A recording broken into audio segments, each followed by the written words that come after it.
question for you though. Yeah. When did you start playing? I'm sure you've had this question a lot, but I just want to know. No, that's fine. Like, do you remember what age you started or around what time? My introduction? I might be a little drunk. You all right? My introduction. Listen, I could be I drunk. might be a buddy. little drunk off that gamer subs, Code Goons. But my real quick, Code my Goons. introduction to music was in like 4th grade. My mom made me play violin in the orchestra at school, Oh, wow. which I fucking hated at the time because it took place during recess. So Right. it was Good very discipline, though. much a bad thing in my life at the time. Can you still rip some Lynn? I ripped some limb, bro.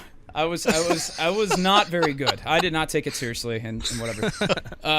So I did that for like a year, and then around age 12, my dad had an acoustic laying around. My dad was like in a pretty big band for the area. He played a lot of shows, played in various different states. Was he a guitar player? He was a guitar player, lead guitar. Yep. Oh, wow. Nice. He was pretty fucking good. But he was like super rusty at this point. He had quit and he had done the sort of artsy thing, then had kids and went and got more the corporate life. So he kind of left that behind. Right. But yeah, he had some of his shit laying around, guitars, amps, and whatever. And so I just sort of gravitated towards those. And then that's when it was like, I really fucking like guitar. Violin was not the thing for me. But That's awesome. So yeah, That's so really awesome. That is awesome. he taught me for maybe a year, and then everything else was just like listening to tapes, listening to like actual cassettes to age myself a little bit, listening to fucking cassettes, and trying to pick it out by ear. trying to pick it out by ear, which I'm actually glad I did it that way, and I didn't have like Yep. all too. formal lessons because I feel like I started developing my ear kind of early on, which is really important to do. It That really, perfect really pitch. helps. That perfect pitch shit, yeah. Developing your ear is by far the most important metric, I believe, too. Because I'm Absolutely. entirely self-taught. I haven't had a lesson, but like my old man was a drummer and still is a drummer, and like he's the reason I got behind a drum kit, because he had a drum kit upstairs that he'd play all the time, and so a similar story. But yeah, it's really awesome, I think, too, especially if your parents are musicians. That if they've got stuff laying around, they'll let you play it. Pick it up and try it, because you never know. Like, you might really like it. And Dude's dad said, "Son, one day you will see dicks on the Eagle, and you can play guitar for that. He prophesied over me that I would see more naked men than any man has ever seen. You will strum the guitar for the dicks." Yes. Sometimes luckily- they'll strum their. I might be drunk. They'll strum their dick back at you. Yeah, Fuck's sake. luckily for me, my dad, he was a bass player in a What? couple. Like, Dallas, my dad, your yeah. dad played bass? yeah. You never told me this the whole time I knew you? Yeah, bro. I didn't think it was important. badass. Oh Yeah, my he- God. He Yo, played that's bass for a sick. little while. Hell yeah. I'm sorry for it freaking was- out. It totally blew my fucking mind. Yeah, I'm sorry. like the big thing, which is funny for me because I never in a million years thought that I, as the bass player of Slackjaw, my band, would ever. I never thought I would be a bass player. You always played guitar growing up, always. Yeah, my dad, he very, very much ingrained in me. He played bass. He, whatever. He that was his thing. He was nasty. He was a bass player. True and He was true. a bass player. He very, very much ingrained in me, and any music that I listened to growing up, Metallica, Pantera, Yep. Slayer, Yep. Megadeth, Godsmack, Avenged Sevenfold, whatever.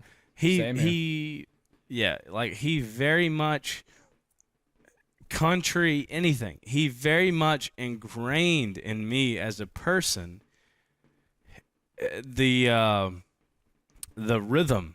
That was something that like he would pick me up from school. He'd pick me and Ethan up. We would be picked I was getting up. ready to say. Yeah, Yeah. me and Ethan, he would pick us up from school, and the rhythm, the feel of the music was something that he always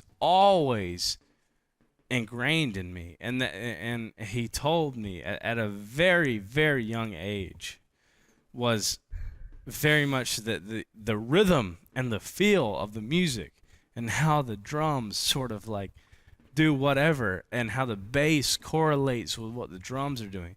That was something that he very much ingrained in me, and I gravitated towards the guitar and towards the riffs and everything, but the rhythm and how the feel of the overall music, whatever we were listening to. It's random too, because I wasn't like, another reason I loved hanging out with Dallas so much is I wasn't even allowed to listen to that music really at my house. So I always like every time hanging out with Dallas, like it was like, you know, Godsmack, Metallica, whatever. Like I grew up go over and sin for a little while. Because of that, yeah, like, and I would come home with Ozzy. I'd play some Ozzy when I got home. My mom would hate it. All that. Yeah, I really feel bad for kids whose parents don't let them listen to what they want to listen to. I just wasn't allowed, and I loved loved be a the really drums. shitty feeling. The drums was always my thing. Because I grew up like when I was a young kid, I was listening to 1919 Eternal, Black Label Society, and like I was listening to 10,000 Days by Tool. So like my mom was playing Tool, my dad was playing Black Label and Black Sabbath. My mom loves like Black Sabbath and shit, so I'm very fortunate in that way too. Yeah. Dubro listens to Black Sabbath. Think about that for a minute. Yeah, I was hell yeah, Dubro. I was not allowed to play that at my house, and like I loved the drums, and the drums were not loud at my house. I was like, nope. Me and Ethan are similar in an aspect to where it was very, very much against the status quo, I guess, to even cuss, like even have a rock.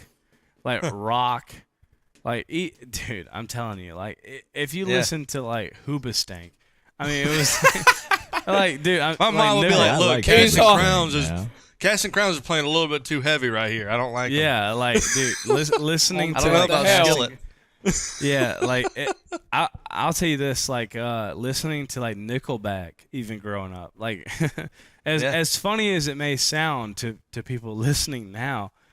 Listening to just something as simple as Nickelback, Creed, you know, Matchbox 20, Shine Down, stuff like that. Yeah, stuff like that for me was very, very much on the extreme side of things, and for your mom, because luckily your dad was cool and would let us, like, we would listen to good music and shit, but like.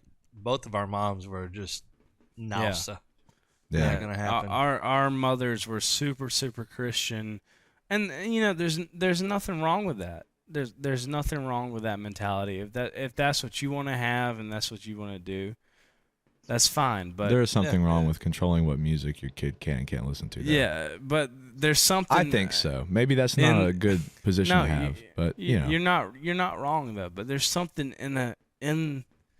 inside of you that wants to explore and wants to like go to the extremity. I'm just like, damn, I won't even listen to the words. I just like the damn drums. It just like, sounds fucking cool. listen to the drums. Yeah, well, like, I don't care about what the words are saying. A lot of the times, this kind of mentality is the rubber band effect. I've seen it happen because it's a very conservative area here. A lot of friends conservative.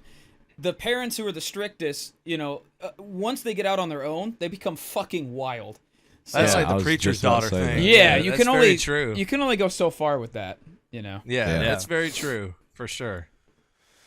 I don't know. It's I see that effect in a lot of Slackjaw fans, even like when they come to our shows. People that will talk to me will say, I never really listened to rock. Any kind of rock, like at all, bass line. Like I've never even listened to like Creed. I've never listened to Nickelback. I've never listened to like any of these like, you know, quote unquote main level successful bands, rock bands that have made it and are substantial in rock. I've never listened to like Nickelback. I've never listened to Creed. Never heard of Metallica. I've never heard of like Rat, Poison, Guns N' Roses. I mean, like you would think like someone like us, we've heard that. Like we know Guns N' Roses, we know Poison, we know Rat, we know Aerosmith. But people that come to our shows, like Slackjaw shows, will come up to me and Brady and say, "You are the first rock band we've ever heard." That right there is like fucking nuts. It's like, dude, that is kind of cool to hear, honestly. That's what we get. I would say, buddy, that's you what are we in get for a long road, brother. It's like, I got a treat for you, son. It's like, if you think we're good, I wish we could switch places. yeah. There's a little band called Godsmack. You know, like Go type in Avenged Sevenfold in Google and tell me what you think. But that is, that's one of the greatest compliments. Like a lot of these kids, they haven't really got to experience the heavier side of music. But, you know, they grew up, their parents listened to, you know, like 80s pop music. So they grow up listening to what their friends listen to in high school. It's the top 40, whatever. But it's really cool, I think, that like 70% of our fan interactions are people coming up to us and saying that like we put them onto this genre. Mm-hmm. Now they like Lona Shore, now they like whatever. You're like the gateway band. We're not, by no means are we saying this to say that like it's cool that we're putting them. Well, we are saying it's cool to put them on. We're not taking credit for putting them into the genre, but at the same time, it's like, dude, you were somebody that watched Soup videos on YouTube and we're like, hey, Soup has a band. Never listened to metal music, listened to Slackjaw, heavy as fuck, liked it. That is like a huge, huge compliment. It really is. Like, I do think that's still the coolest thing about playing the shows to me is when kids come up and they say that, because it's, you know, to turn somebody into a fan of an entire genre that they hadn't heard previously and have it be as extreme as it is in our nature. It's like, it's a 1 in a million shot, but it feels like it happens every day we go play these shows. It's really fucking cool. For sure. It's like, dude, you've never heard Do play guitar? Well, hey, if you think, you know, we are good at guitar. Okay, buddy. You should watch Do. And, you know, they get into... Play the anime theme song on Omegle to a guy with his dick out of his shorts. But you're in for a ride, buddy. Yeah. It happens. I'm just playing. No, I got you. That kind of shit happens, and it blows my mind. Yeah. When that happens, it's like, dude. I get comments like that too. Like, I was gonna say, dude, I bet you get a lot of comments like that. It's a little bit different. I mean, obviously, I introduce people to like a wide array of music because it's like whatever the fuck people want to hear on Omegle. So it's like totally random. So people hear all sorts of shit. I've seen you do lots of different like genres and styles, which is part of the reason why I like. You know, I've been following you for so long because of that. Like, you can. It seems like you can play almost anything, which is really, that's a skill in and of itself because it's tough. Yeah, I kind of. Oh yeah, dude's a beast. I kind of. Oh, thanks, man. That's the most wholesome. I'd suck your dick. Dude. Suck the white off my cock, baby. But a lot of white on my screen, buddy.